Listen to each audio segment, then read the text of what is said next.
Authorities have imposed curfew across Kashmir Valley to foil the proposed march to Hyderpura in Srinagar, the summer capital of Kashmir.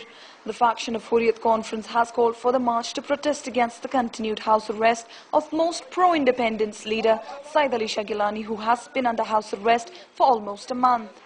Thousands of security personnel have been deployed on the streets and people have been asked by the authorities not to violate the restrictions.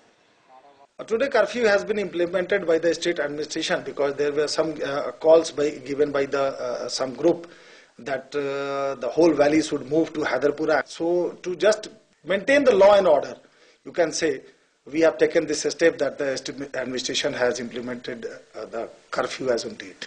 There seems to be little change in the situation in Kashmir Valley after India announced its range of measures to diffuse tensions in the region.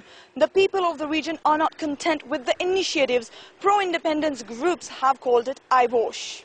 If you look at all these 8 measures, they are more or less administrative in nature.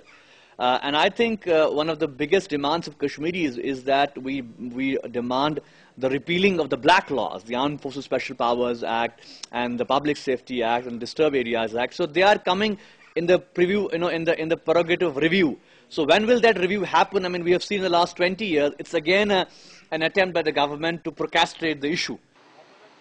In a move to restore the calm in Kashmir Valley, authorities in Indian-ruled Kashmir have released some of those detained for throwing stones at the security forces during the recent protests, while many more are still in the jails.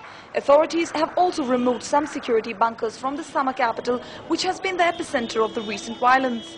However, pro-independence groups want their demands to be fulfilled for the restoration of peace in Kashmir. If New Delhi is serious, let them work on the 4 suggestions which the Hurriyat Conference has given, where we have talked about repealing of all the black laws, releasing of all the political prisoners, gradual demilitarization from cities, from towns, dismantling of bunkers, watchtowers, barricades, and then of course improving the human rights situation. So if these steps are taken, a conducive atmosphere can be made. More than 100 civilians have been killed since June in protest against the Indian rule. Most of the clashes have been between young people and Indian security forces. Tens of thousands of people have been killed in Kashmir since an armed revolt erupted in 1989.